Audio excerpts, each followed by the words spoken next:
हातकणंगले तालुक्यातील चंदेरी नगरी, हुपरी आणि परिसरात तयार होणाऱ्या आकर्षक सुबक चांदीच्या दागिन्यांना आंतरराष्ट्रीय बाजारपेठेत चांगली मागणी आहे। मुंबई इथल्या बांद्रा कुर्ला कॉम्प्लेक्स आणि गोरेगावमधील बॉम्बे एक्झिबिशन सेंटरमध्ये 8 ते 12 जानेवारी दरम्यान आंतरराष्ट्रीय GI मानांकित ज्वेलरीचं प्रदर्शन भरवण्यात आलंय। त्यामध्ये हुपरीच्या चांदीच्या दागिन्यांना विशेष स्थान मिळालंय। हातकणंगले तालुक्यातील हुपरी आणि परिसरात तयार होणाऱ्या GI मानांकित चांदीच्या दागिन्यांना मुंबई इथं 8 ते 12 जानेवारी दरम्यान भरलेल्या आंतरराष्ट्रीय ज्वेलरी प्रदर्शनात स्थान मिळालंय।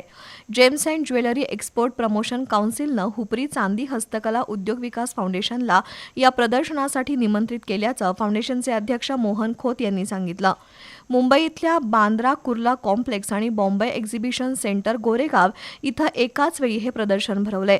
जगातील सर्वात मोठं ज्वेलरी प्रदर्शन अशी त्याची ख्याती असून या प्रदर्शनात सोने, चांदी आणि हिऱ्याच्या दागिन्यांचा प्रामुख्यानं समावेश असतो।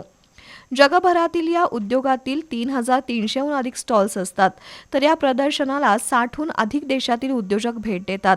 या जागतिक स्तरावरील प्रदर्शनात हुपरी इथल्या GI मानांकित हस्तकला दागिन्यांची प्रसिद्धी होऊन या दागिन्यांना आंतरराष्ट्रीय स्तरावर मागणी वाढावी या हेतूनं gems and jewellery export promotion काउन्सिलनं हुपरी चांदी फाउंडेशनला मोफत स्टॉल देऊ केलाय।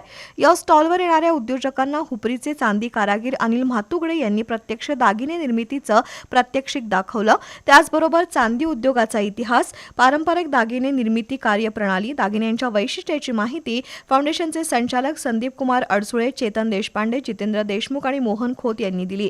या प्रदर्शनात हुपरी परिसरात तयार होणारे गुणमाला, रुपाली, गजश्री पैंजण, करदोरे, वाळे, तोडे, जोडवी, वेडणी, मासोळी, घुंगरू, छुमछुम, नाकेवाली, चटई पैंजण, मूर्ती असे दागिनेही या स्टॉलवर मांडले आहेत।